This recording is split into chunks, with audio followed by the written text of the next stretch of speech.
The crash of shattering porcelain echoed through the Golden Lotus tea house, drawing brief glances from the afternoon crowd. Most customers barely paused their conversations, dismissing the commotion near the entrance as another clumsy incident. Maya, a seamstress who worked in the tea house's back room repairing tablecloths and uniforms, immediately set down her needle and thread. Through the doorway, she watched an elderly woman struggle to rise from the floor, her ornate but faded silk dress torn at the hem. "Please, I'm fine," the woman insisted in a refined accent that contradicted her worn appearance. Her weathered hands trembled as she tried to gather scattered coins that had spilled from a threadbare purse. Maya emerged from her workroom, ignoring the pointed look from Mr. Chen, the tea house owner. She knelt beside the woman, gently helping her to a corner table while other staff exchanged dismissive whispers about the strange old beggar who occasionally appeared in their establishment. "You need to order something or leave," Mr. Chen declared coldly, eyeing the woman's shabby appearance with obvious contempt. Maya's jaw tightened. "I'll cover her meal," she announced quietly but firmly, earning an exasperated sigh from her employer. The elderly woman studied Maya with penetrating eyes that seemed far too sharp for someone appearing so frail. Maya brought jasmine tea and steamed dumplings without being asked, noting how the woman ate with surprising grace despite her disheveled state. "Why show kindness when others turn away?" the woman asked suddenly, her voice transforming from weak to commanding. Maya paused, caught off guard. "Because everyone faces hard times. Dignity shouldn't depend on circumstances." A knowing smile crossed the woman's face as she reached into her purse and produced an elegant business card embossed with gold lettering, Chen Dynasty Holdings, followed by an address in the city's most exclusive district. "My grandson might benefit from your perspective," the woman said cryptically, pressing the card into Maya's palm with unexpected strength. "Tomorrow at noon. Don't disappoint me." Maya watched the woman depart with steady, confident strides.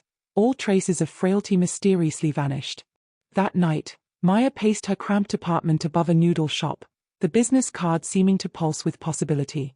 The address belonged to a neighborhood whispered about in fearful tones, home to the Chen family, whose influence extended into shadows most citizens pretended not to see. Common sense screamed danger. Curiosity whispered opportunity. Morning arrived without answers, only a strange conviction that ignoring this invitation would haunt her forever. Maya called in sick for the first time in 2 years, dressed in her least worn clothes, and boarded the bus toward a world she'd only glimpsed from afar. The streets transformed as the bus climbed upward, wider roads, towering mansions, manicured gardens that seemed to breathe wealth. Finally, the bus stopped before imposing iron gates that appeared to guard secrets rather than property. A stern-faced security guard emerged from his booth, hand hovering near his jacket in a way that made Maya's mouth go dry. She managed to present the business card with trembling fingers. The guard's eyes widened. He made a hurried phone call before the gates swung open with mechanical precision. A sleek black vehicle emerged, its driver opening the rear door without a word. The estate sprawled before her, a modern architectural masterpiece of glass and stone, surrounded by gardens designed to intimidate as much as impress. Maya noticed armed men patrolling the perimeter with practiced vigilance. At the entrance stood the elderly woman from yesterday, transformed. Gone was any trace of frailty. In her place stood an elegant matriarch in designer attire, silver hair perfectly styled, wearing a smile that suggested she'd expected Maya's arrival. "Welcome, Maya. I am Margaret Chen, and you've intrigued me enough to meet my grandson." Her words carried both invitation and warning. The interior took Maya's breath away, soaring ceilings, priceless artwork, and staff moving with the quiet efficiency of those accustomed to power. Margaret led her through corridors lined with portraits of stone-faced men who all shared the same intense gaze. They stopped before massive doors guarded by 2 men whose respectful nods to Margaret couldn't mask their assessment of Maya. "My grandson values honesty above all else," Margaret whispered. "A rare quality in his world." The doors opened to reveal an office with floor-to-ceiling windows overlooking the city. Behind a minimalist desk sat a man whose presence commanded attention effortlessly. Alexander Chen rose slowly, his tailored suit emphasizing his lean frame, his face handsome but hardened by responsibility beyond his years. At 32, he ran an empire that operated in both light and shadow. "So you're the seamstress who showed compassion to my grandmother during her social experiment," he stated, his voice cultured but carrying an edge that raised goosebumps on Maya's arms. I simply did what felt right, Maya replied, finding courage in honesty despite the obvious power imbalance. Alexander's expression shifted almost imperceptibly, surprise, perhaps, at directness where most offered deference. She doesn't know our world, Alexander, Margaret interjected softly, but she possesses qualities it desperately needs. Alexander circled Maya slowly, his questions rapid and probing, about her life, her family, her dreams. She felt transparent under his scrutiny. Everyone has motives, he finally stated. Yet I'm struggling to identify yours. I need someone with your unique perspective, Alexander announced, his decision apparently made. Someone the world underestimates. Someone who sees people clearly yet remains unseen herself. The position seemed simple on the surface, companion to his grandmother, whose recent health concerns required attentive care. The salary he named would take Maya 5 years to earn at the tea house. Yet she sensed layers beneath the straightforward arrangement. This isn't charity, Margaret clarified, reading Maya's hesitation correctly. My grandson's enemies are numerous, genuine allies few. I believe you possess loyalty that cannot be purchased. Maya found herself agreeing despite warning bells in her mind, drawn not by luxury but by purpose, to matter in a way that mending torn tablecloths never allowed. First rule, Alexander stated as they toured the residence. The West Wing is private. Enter only with explicit permission. His tone permitted no argument. Maya noted security keypads and cameras throughout the estate. Margaret explained Maya's duties with efficient warmth, overseeing medication schedules, accompanying her to appointments, providing companionship during Alexander's frequent absences. The underlying message became clear. Maya was both caretaker and confidant in a world where trust was currency. That evening, Maya sat alone in her new suite, surrounded by luxury that felt foreign. A wardrobe filled with clothes in her exact size awaited her, along with a smartphone programmed with necessary contacts. Sleep eluded her as voices drifted through ventilation systems, urgent conversations in Mandarin, mentions of shipments and territories, and a name repeated with venom, Zhong. Maya realized she'd stepped into not just a household, but a kingdom at war. Morning brought her first encounter with Alexander's inner circle during breakfast in a sun-filled dining room. There was James Liu, Alexander's consigliere, a silver-haired man with calculating eyes. Victor Wu, head of security, a towering presence with the bearing of a former soldier. And Isabel Chen, Alexander's cousin, whose beauty couldn't mask her open hostility toward Maya. Another charity case my aunt has collected, Isabel remarked dismissively, her diamond-adorned fingers tapping against fine china. How long until this one realizes she's drowning? Margaret entered with perfect timing, her appearance silencing Isabel instantly. Maya represents something this family has forgotten, Margaret announced to the table. The strength found in compassion rather than fear. Alexander arrived last, conversation shifting seamlessly to business matters coded in seemingly innocent phrases. Maya observed the dynamics with quiet attention, noting how authority flowed around Alexander like gravity. James pulled Maya aside after breakfast, his grandfatherly demeanor at odds with the shrewd assessment in his eyes. The Zhong family will learn of your existence by nightfall, he warned. They watch us as we watch them, a dance decades in the making. Learn these faces, Victor instructed later, showing Maya photographs of hard-faced men and women. The Zhongs will test boundaries, probe weaknesses. A new face in the Chen household represents both opportunity and threat. Weeks melted into routines that gradually revealed the Chen family's true nature to Maya. By day, Alexander managed legitimate businesses, tech companies, real estate holdings, import-export ventures employing thousands. By night, he transformed into something else entirely, meeting with politicians seeking favors, business rivals negotiating uneasy truces, officials pocketing discreet envelopes. Maya glimpsed this world in fragments as she fulfilled her duties to Margaret. They respect strength but struggle to recognize loyalty, Margaret confided during their nightly tea ritual. Alexander has the former in abundance but questions the latter constantly. Maya found unexpected purpose in her role, advocating for household staff when Alexander's frustration flared, softening Margaret's occasional imperious demands, gradually earning respect from even the most skeptical security personnel. She became a bridge between worlds. The West Wing remained forbidden territory until one stormy night when anguished sounds echoed through the estate. Maya found Alexander alone in his study, caught in a nightmare that stripped away his carefully constructed control. "My parents died in an accident arranged to look random," Alexander confessed after Maya gently woke him. "Zhong operatives. They waited until my father was driving with my mother beside him. I was supposed to be in that car too." Something fundamental shifted between them that night, trust born from vulnerability rather than power. Alexander began including Maya in discussions about the legitimate side of his businesses, valuing her outsider perspective where yes men had previously dominated. Margaret watched this evolution with knowing eyes. "You see him as human, not untouchable," she remarked one evening as they watched Alexander practicing martial arts in the estate's dojo. "That's remarkably rare." Maya discovered the family archives one afternoon while helping Margaret organize old photographs. Tucked in leather albums were images of Alexander as a smiling child, Margaret as a stunning young bride, and the legendary patriarch whose legacy shaped their present. "My husband built this empire from nothing," Margaret explained, tracing a stern face in the photographs.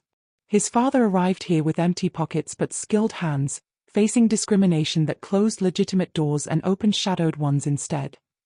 The oldest albums contained sepia photographs of village life, immigrants on ships, stone-faced men standing proudly before newly established businesses. "Alexander was meant for a different path," Margaret confessed, showing Maya university acceptance letters and academic awards. Engineering scholarship, dreams of designing sustainable cities, all abandoned after his parents' deaths. Maya began to see Alexander not just as the feared businessman, but as a man trapped by circumstance and duty, his brilliance channeled into maintaining an empire he never wanted to inherit. That night, Alexander sought Maya out in the estate's Zen garden. "What did my grandmother show you?" he asked, attempting casualness but missing by crucial degrees. Isabel's hostility toward Maya escalated as Alexander's trust in the former seamstress grew.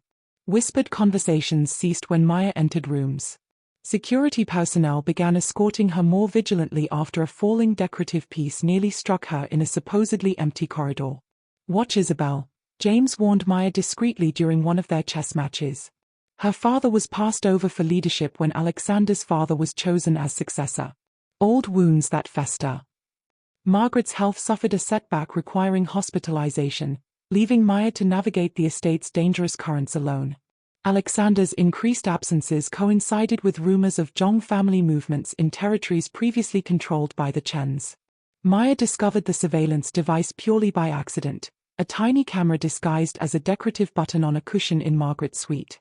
Instead of reporting it immediately, she began feeding it carefully crafted misinformation during one-sided conversations. Victor caught her in the act, his expression shifting from suspicion to grudging respect as Maya explained her counterintelligence strategy. "You have instincts," he acknowledged, showing her other surveillance methods employed against the household. Alexander returned from a 3-day absence with bruised knuckles and haunted eyes, summoning his inner circle for an emergency meeting from which Maya was pointedly excluded. That night, James collapsed during dinner with symptoms of poisoning. Swift intervention prevented tragedy, but analysis revealed traces of a rare toxin accessible only to those with specialized connections. Alexander's fury manifested in a lockdown that confined everyone to their quarters while his security team conducted investigations.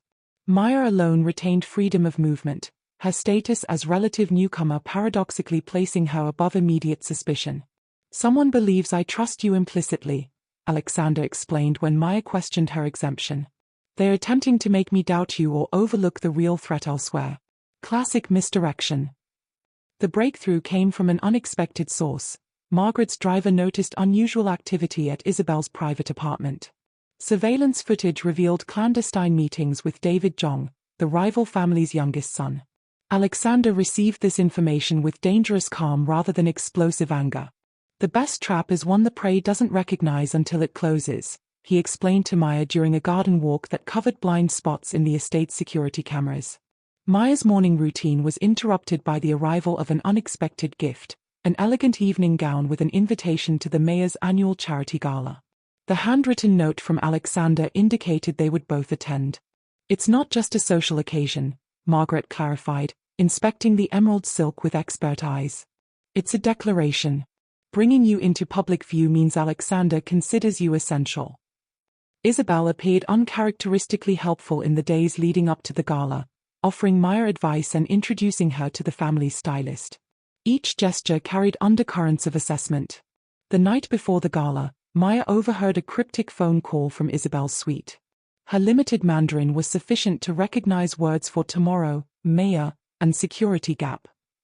Sleep eluded her as possibilities swirled like storm clouds. Maya debated warning Alexander immediately but decided to investigate further before potentially exposing herself with false accusations. The household safe in Alexander's study beckoned with answers.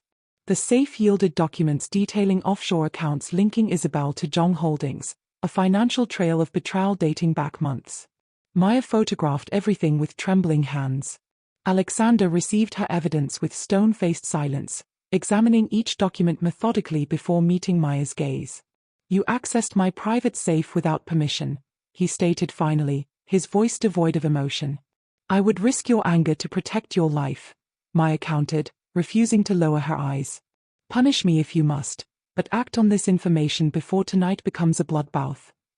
Something shifted in Alexander's expression, not forgiveness, but recognition. "You understand the real price of loyalty," he observed quietly.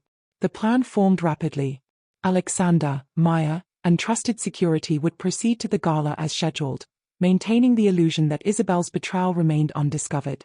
Margaret would secretly relocate to their mountain retreat with James, who had recovered sufficiently. "Why continue with the gala?" Maya questioned. Alexander's answer came with chilling pragmatism: "Spring the trap, but control when and how it closes." The mayor's residence transformed into a glittering battlefield that evening. Maya entered on Alexander's arm, wearing family jewelry that announced her elevated status. Isabel's surprise at seeing Maya adorned in heirloom jade quickly transformed into calculated charm. David Zhong made his appearance during dinner, approaching their table with diplomatic neutrality. The coded conversation between the men provided cover for Maya to observe their surroundings. She spotted 3 servers whose rigid postures betrayed military training rather than hospitality experience. The orchestra's transition to a waltz provided Alexander the opportunity to guide Maya to the dance floor. "Northeast exit when I signal," he murmured against her ear, projecting romantic intimacy rather than strategic planning. Maya spotted the first operative reaching into his jacket as the mayor approached their position. Time crystallized into slow-motion clarity as she registered Alexander's blind spot, security diverted by Isabel's dramatic accident with a champagne tower. Her decision required no thought. Maya threw herself toward the mayor, momentum carrying them both down as gunfire erupted above. Pain blossomed across her side as chaos engulfed the ballroom. Alexander's face appeared above hers with an expression she'd never witnessed, raw fear and tempered by calculation. "Stay with me," he commanded, applying pressure to her wound. "That bullet was meant for me." The private hospital suite hummed with equipment and whispered conversations outside guarded doors. Maya drifted between consciousness and fevered dreams, catching glimpses of Alexander's silhouette and Margaret's worried face. Recovery brought clarity and revelations as Alexander maintained constant vigil by her bedside. "The Zhongs believed you were my weakness," he explained during one lucid moment. "They miscalculated. You became my strength instead." Police reports documented the incident as an attempted assassination by extremists, with Maya heralded as a civilian hero. Behind closed doors, different justice unfolded in shadow courts where Chen authority superseded legal systems. Isabel vanished from public view entirely, her fate unspoken but understood. David Zhong likewise disappeared, though international alerts suggested hasty relocation to countries without extradition treaties. Margaret arrived one morning bearing a velvet box containing the family's most treasured heirloom, a jade pendant passed through generations to women who had defended Chen blood at personal cost. "Some family bonds transcend birth," she stated, fastening it around Maya's neck with ceremonial gravity. Media frenzy surrounding Maya's heroism created complications. Her photograph appeared nationwide, her humble origins romanticized into modern fairy tale narratives. Alexander's security worked overtime managing the sudden visibility of a woman previously valued for anonymity. Nightmares plagued Maya's recovery, not of gunfire, but of the weight of choosing one life over potentially many. Alexander found her one night on the hospital balcony, tears streaming silently. "The first kill changes you," he acknowledged, misunderstanding her quiet correction, that she mourned accepting life's value, including her own, shifted something fundamental between them. Understanding replaced assumption. Maya returned to the estate under increased security, her status fundamentally altered. Staff who had viewed her with suspicion now offered deference, while Alexander's associates assessed her with new calculation. "You demonstrated loyalty that cannot be bought," James explained during resumed chess games. "The rarest commodity in our circles." Margaret's health improved dramatically once family threats stabilized, her focus shifting to Maya's integration into legitimate Chen enterprises. "Your perspective reveals blind spots in our operations," she noted, reviewing Foundation reports Maya had instinctively questioned. Alexander gradually included Maya in strategic decisions extending beyond security into business territories. Her suggestions regarding employee programs improved workforce loyalty at key facilities, while her ethical boundaries challenged long-established practices. The Zhong Patriarch requested a meeting exactly 1 month after the failed assassination. Neutral territory, limited security, conversation between equals seeking resolution rather than continued bloodshed. Alexander's inner circle debated for hours, opinions divided between opportunity and trap. Maya remained silent until directly asked. "Meet him, but from a position of strength rather than vengeance," she offered. "Break the cycle instead of continuing it." The meeting location, an abandoned temple repurposed as neutral territory, embodied centuries of power transitions.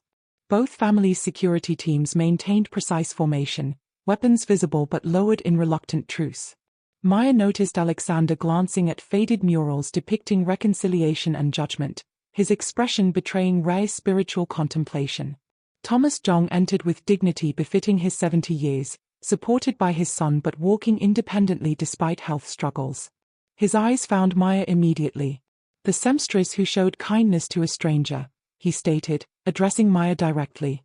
"My wife spoke of you before her passing, a kindness freely given when she tested our city's character in disguise." The revelation stunned both families.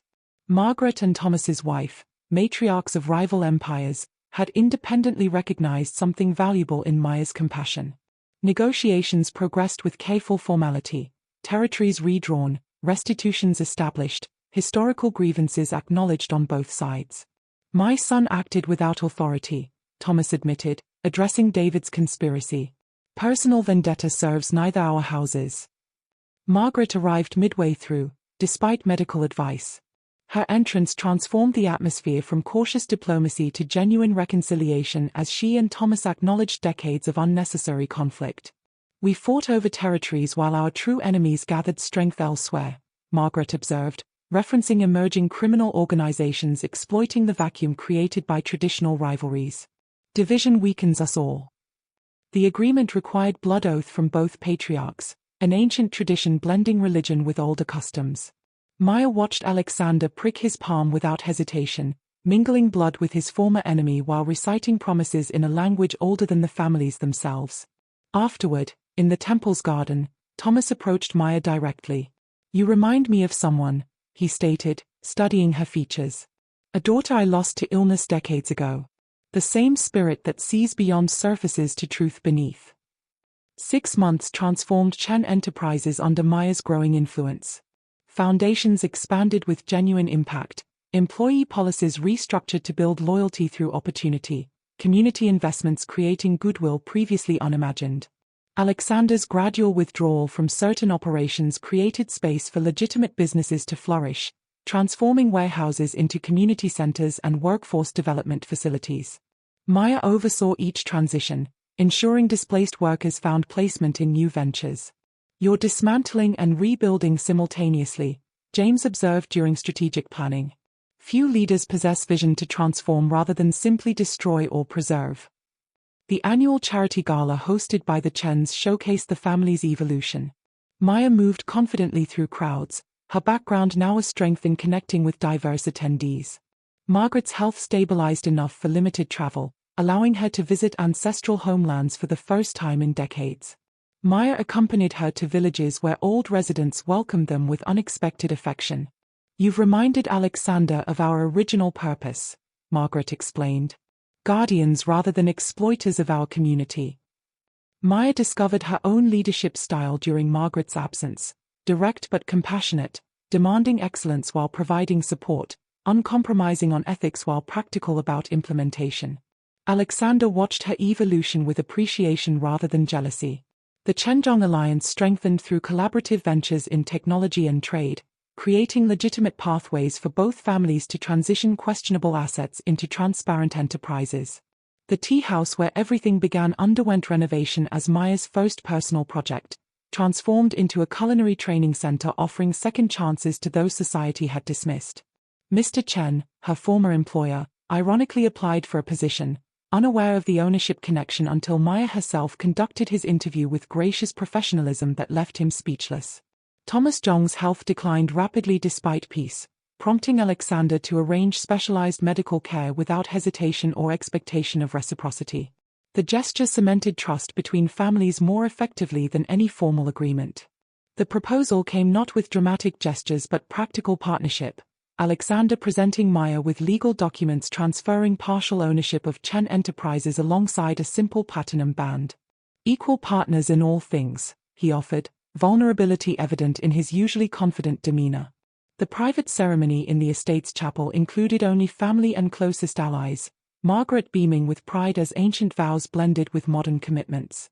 The announcement sent ripples through both underground and legitimate circles, Chenjong Ventures publicly acknowledging Maya's leadership alongside Alexander's established authority. Maya stood on the estate's terrace overlooking the city below, no longer an outsider looking in but a guardian determining its future path. She hadn't pursued power. Compassion had brought power to her, and that made all the difference. Alexander joined her, slipping his hand into hers as lights flickered across the urban landscape they now protected rather than controlled. "Do you ever regret that day in the tea house?" he asked quietly. Maya smiled, touching the jade pendant at her throat. "Every choice leads somewhere. That one led me home." Margaret appeared in the doorway behind them, tea service in hand, her knowing smile suggesting she'd orchestrated more than anyone suspected from the very beginning. Some stories begin with chance encounters. Others begin with tests disguised as accidents. The wisest recognize that kindness, freely given, builds empires stronger than fear ever could. And in a city where shadows and light danced eternal partnership, one seamstress proved that the threads of compassion, woven carefully and deliberately, could mend even the deepest wounds and transform kingdoms in the process.